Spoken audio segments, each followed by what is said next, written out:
Hello, Pastor David Donovan, Jesus Zion Ministries, Fort Worth, Texas. Let me show you a picture.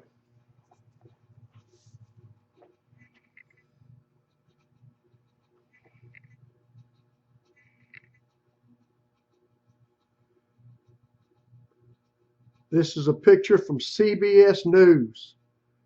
This is the largest cruise ship in the world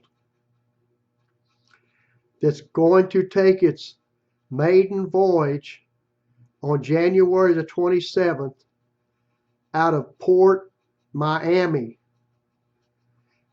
My understanding is it was built in Sweden, has come through the Caribbean around Puerto Rico, and it's going to fill up with American passengers in Miami, making its maiden voyage. Let me read something to you now.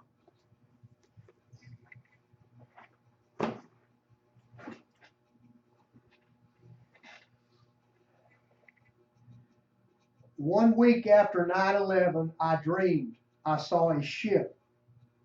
It seemed flat on the top like one of the oil tanker ships in the Middle East or an aircraft carrier.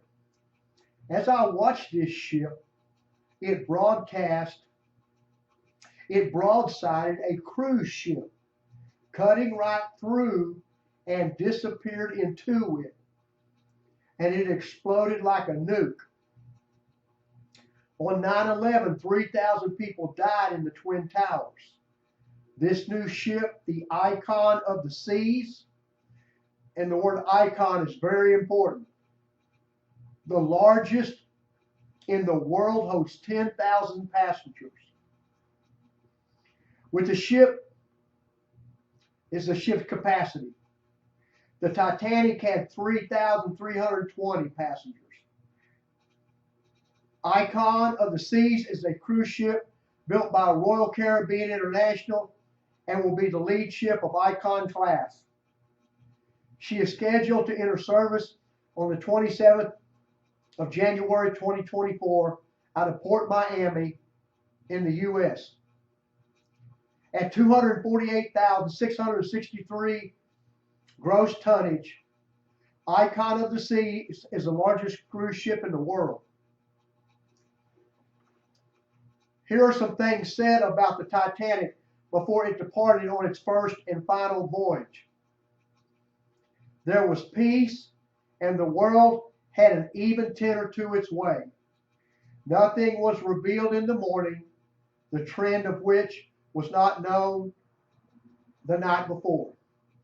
It seems to me that the disaster about to occur was the event that not only made the world rub its eyes and awake, but woke it with a start, keeping it moving at a rapidly accelerating pace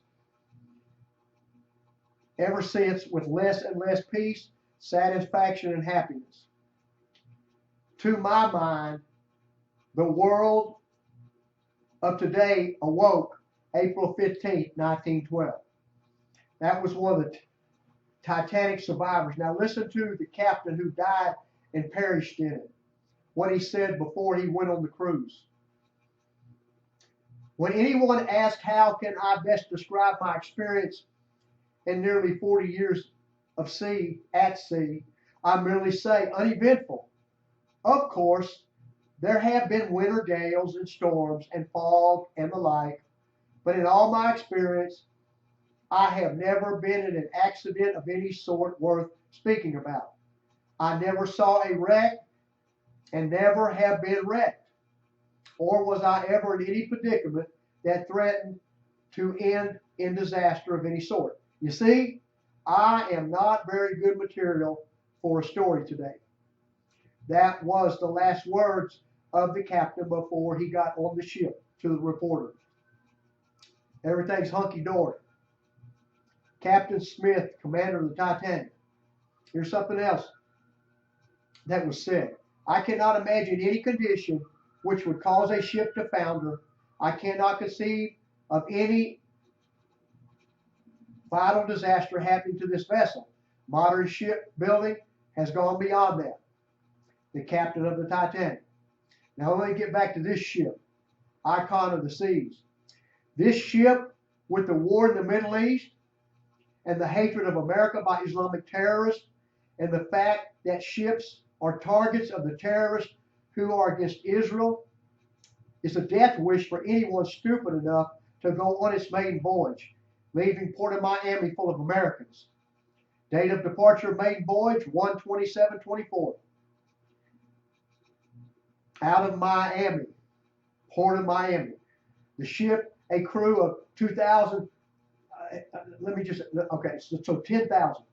Icon of the Seas has 20 decks with 7 swimming pools, 6 water slides. The company claims the ship has the tallest waterfall, the tallest water slide, and the tallest water park.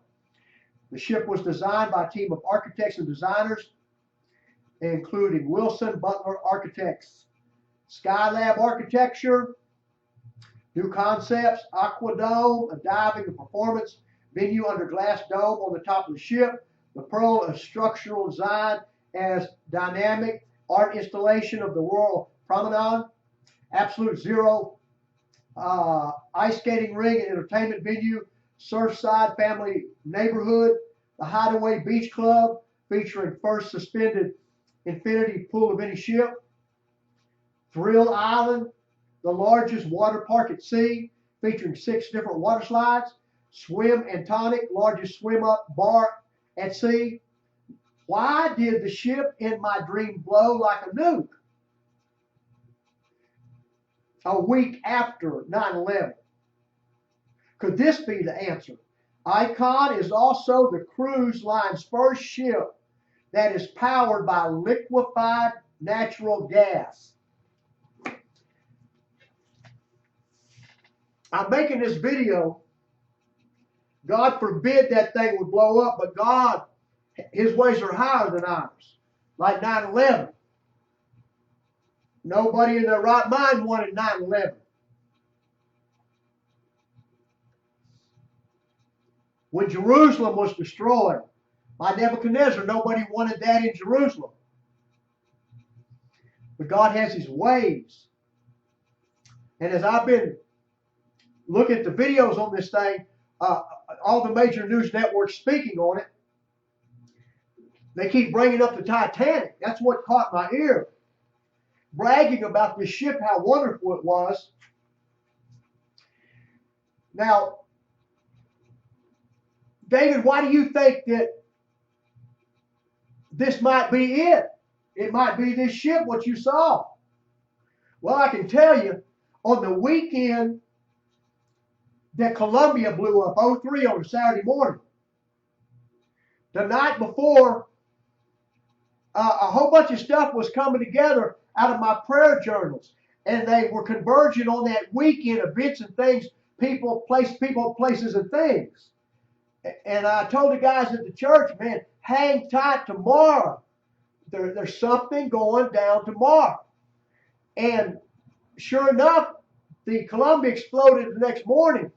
Now, it's interesting. I didn't tell them anything was going to happen to the Columbia. But after it happened, as soon as it happened, well, that's in my journal too. I recorded 30 days before 9/11 that the shuttle was going to blow up. Okay? So, so when all this went down, just if you know the stories of the Titanic, several people, God blocked them from getting on that ship. You hear the same stories about 9/11. God didn't let them go to work that day. God turned them away from the building. And so Jeremiah the prophet said when he said when he was prophesying what was going to happen to Jerusalem and the people, he said, Lord, you know I have not looked forward to this day coming. And there's no pleasure. I'm sad to even have to read this. But God always says warning before judgment. And so I have to tell what I've seen. I'm not telling what I think, I'm telling you what I've seen. And so We pray for God's will in this matter. But I can tell you one of the issues going on right now, very, very important with America, with that war in the Middle East, Biden is insisting that Israel Netanyahu divide that land. And that issue is what's gotten America in trouble since Jimmy Carter was in office.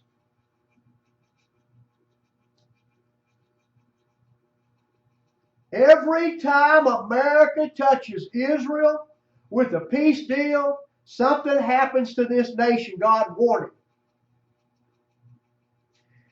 9/11, they sang Kumbaya after it on the congressional steps. Everybody started going to church. Within 2 months, that stopped. Did we get closer to God? No, we got worse. We did 9-month abortion. We started marrying men to men, women to women. And now we're cutting off children's body parts and changing them over. What children we couldn't kill in the womb, our nation is killing them as they come out of the womb, teaching them lies about God and telling them every sort of evil that will lead them into hell. So, God warns before judgment. And only having your heart right with the Lord, having a willing heart, keeps that judgment away from your house and your home and your nation. So pray about this. 10,000 people on that ship, mostly Americans. Now I want to give you another thought back to that Mideast war.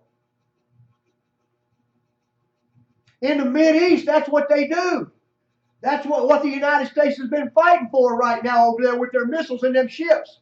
Stopping the Houthi rebels and others from interrupting shipping, boarding ships, and firing missiles at those ships.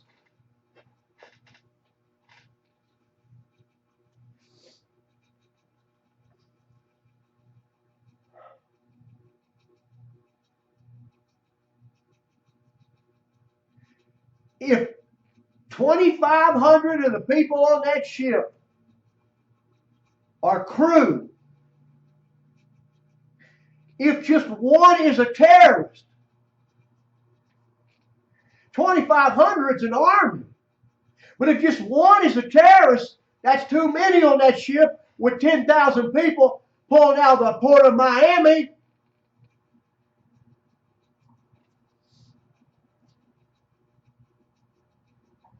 All of the lawlessness in America, all of the anti-Semite mess on the college campuses, the wickedness going down.